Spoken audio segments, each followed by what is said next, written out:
If you have obsessive thoughts about what you look like, constantly body checking yourself, and you don't eat because you don't want to get fat while exercising until your body fucking hurts, then you clicked on the right video. Around 10 million people alone in the United States suffer from body dysmorphia, 60% of those people being women. So if you don't want to keep obsessing over how you look, body checking yourself every time you walk past a window and feeling insecure to the point where you're swimming in a sea of clothing just to keep yourself covered, then I'm gonna break down my 6-step framework to understanding and moving past body dysmorphia. First, we have to talk about body dysmorphia and what it is. It's a mental health condition that disrupts how you see and how you feel about your body, and this tends to undermine physical and mental well-being. Its symptoms can take many different forms, but some of the most common include spending excessive amounts of time hyperfixating on one part of your body, thinking that something's wrong with it or it's repulsive, even though other people say nothing about it or don't even notice it. This can also trigger you to compare your physique or appearance to other people. You might also find yourself repeatedly compelled to look at yourself in a mirror or check your body on a reflective surface like a window, while constantly asking other people for their approval and feedback. While on the other hand, some people might actively avoid being in front of mirrors, windows, or even in photos to avoid the distress that they experience when they see themselves. People who struggle with this often change their appearance frequently as well, coloring their hair, getting tans, changing their hairstyle, clothing, etc. People who struggle with this also often take a lot of selfies while using photo editing software to take away the blemishes or things that they don't like about their appearance. Some of these people might also experience panic attacks in social settings because they are terrified of how other people are perceiving them in those moments. Some of the most frequent words that people with body dysmorphia will use to describe themselves are ugly, hideous, deformed, abnormal, defective, or unattractive. They tend to also have compulsive grooming behaviors like plucking at their eyebrows or their hair while also picking at their skin frequently. And they tend to isolate or avoid specific settings where people might notice what they don't like about themselves. This can disrupt work situations, school settings, or social gatherings and activities that are really important for overall growth and development of people. This can lead to thoughts of self-harm and potentially suicide. And the age in which people can experience this starts as young as 12 and 13 years old, but can develop into adulthood. Now, some people with body dysmorphia can have some insights into their condition, meaning that they understand that their thinking about themselves isn't rational or logical. There tend to be 3 layers of insight that anybody with this condition tend to experience. High or moderate levels mean that they are highly aware of their criticisms and the beliefs that they have around the way that they look, and they understand that these things are definitely or probably not exactly true. The lower levels of insight mean that they're aware of their thoughts, but they actually kind of believe that they're true. And then people with no insight at all experience beliefs and delusions around the way that they look, reinforcing these beliefs and further convincing themselves that there is something wrong with them and they are completely unattractive and somehow inadequate. And they reinforce this with negative feedback loops that their hate or shame around their body is justified. And just as a side note, if you don't know what a delusion actually is, these are beliefs that you hold on to super strongly, even if you have evidence that the belief isn't actually true. And about 1/3 of people that have body dysmorphia have this level of insight.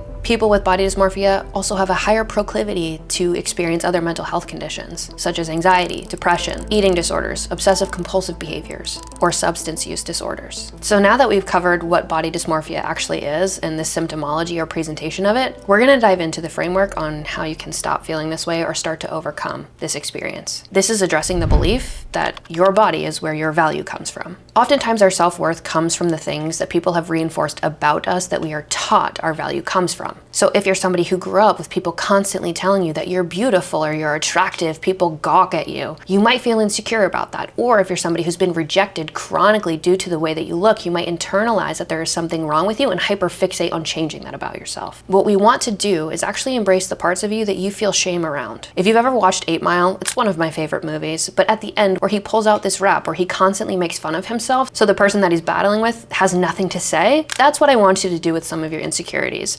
Now, I want to be clear, this is going to be uncomfortable for you. And that's also okay. But the parts of you that you shame or you avoid or you feel are broken, if you can find some grace and appreciation for them and integrate them into your being, you'll realize that the reactive behavior or perceptions of other people truly have nothing to do with you. This also challenges you to embrace things about you that have nothing to do with the way that you look. Maybe you're super creative or you're a curious person. Maybe you are super artistic. There are many elements about you I can almost guarantee that you don't even embrace or explore because you're so fixated on the way that you look. And so we want to take a step outside of that and look at who you are underneath the exterior presentation. Now, in order for us to do that, we're going to have to address your fears. There are 4 major fears that people struggle with, and I'm going to mention them briefly here. Number 1, you fear judgment, the way that people perceive you and the way that they feel about you as a person. Number 2, you fear failing. And it's looking at the way that you define failure in the first place, because what I can promise you is the only way that you fail is if you don't try at all. You keep yourself stuck in this self-made hell that you don't want to be in,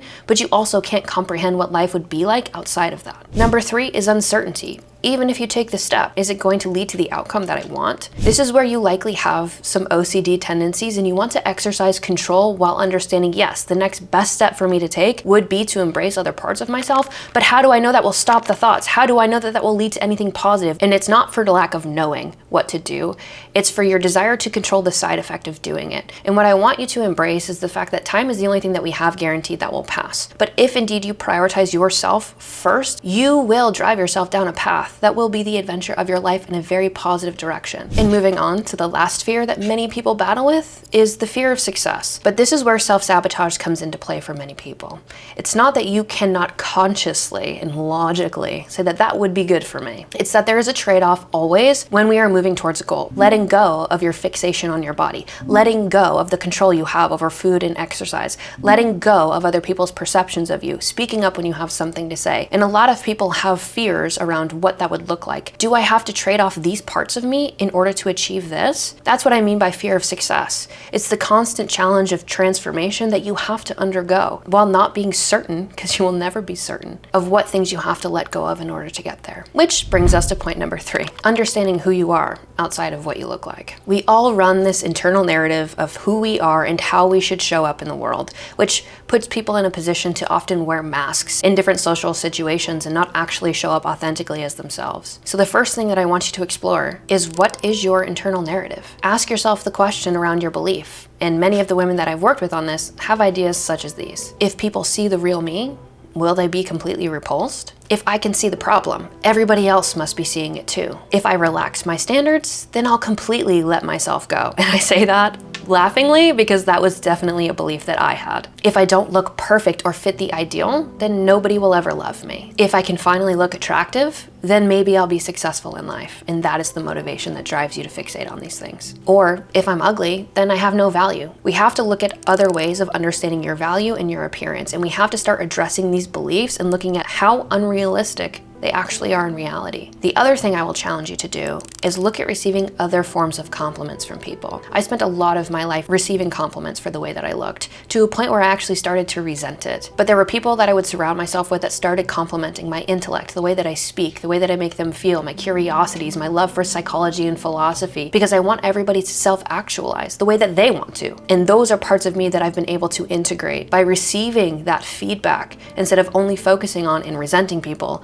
who would address me for the way that I looked. And because I resented them, this moves me perfectly into part number 4, which is identifying the triggers that you have around your body dysmorphia. We need to look at where you're overcompensating for this in your life. Maybe this is your marriage, your relationships, your jobs, your habits, your addictions. Number 2 is understanding different rituals that you have that allow you to amplify the negative emotions that you feel around your body. Maybe this is doing an ab check first thing in the morning, looking at yourself every single time you see your reflection in a window or a mirror. And number 3, I want you to tactically take a step outside of where you're comfortable and challenge some of the beliefs that you have. Maybe this means wearing different clothing. I challenge you to put on something that you feel comfortable in, but maybe is a little bit outside of your comfort zone, and put yourself into an environment so that you can see and experience the feedback of people not noticing, not judging, and not caring, and still loving you. If you're somebody who has OCD tendencies or tries to exercise control over exercise and food, I want you to loosen the reins just a little bit. I used to stress and have, truthfully, fear foods, things that I absolutely would not eat because I feared if I eat them, they would make me fat, and I needed to stay super small, even if it was me compromising the quality of my life. Slowly, I started to step outside of that by working in foods. Yes, at the time when I was working them in, I still controlled the portion, but the only way I knew that I could break these fears around these foods was giving myself permission to enjoy them and eat them, and then watch the side effect of me doing that, which was everything was fine. I was fine, and I actually did like them. The last thing, and one of the most important things that you can do, is expand your social circle. If you surround yourself with people that constantly reinforce the belief that your value comes from your worth, really look into those relationships in your life. Also pay attention to the people that come into your life or communicate to you value that you have outside of the way that you look. Gravitate more towards those people. Which brings us to number 5, and that's monitoring your social media consumption. In the world of technology that has continued to compound and advance exponentially, we are constantly absorbing new information. Whereas back before social media, and maybe I'm aging myself here, but the only people that you would compare yourself to are the people that are within your community, your neighbors, the people that you grew up with, the people that you played with.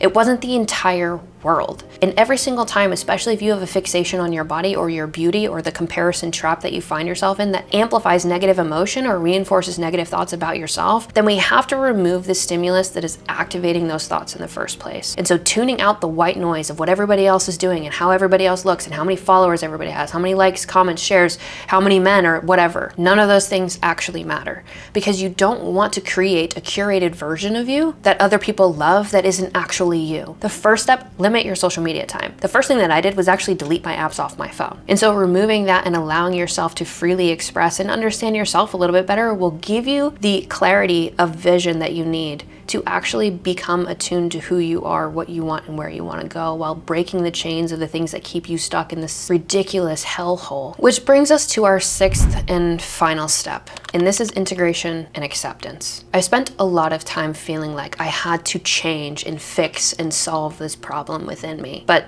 the reality is there's no final cure. There is treatment, and there's an ability to integrate, and there's an ability to reduce the amount of negative emotion that you feel about yourself or the way that you look. But if I'm gonna be honest with you, we all have insecurities, and I still do as well. It wasn't until I could understand myself and allow myself to freely express authentically who I was that I could see that that allowed me to cultivate better experiences while being attuned to what I want, where I'm going, because I don't need to control the side effect of what I'm doing. My goal is to continue to grow as a person and then contribute to people who might have been where I was once upon a time. Because my entire orientation and the reason that I do any of this is because I aim to be the person that I wish that I had. I know what it is like to fucking hate who you are.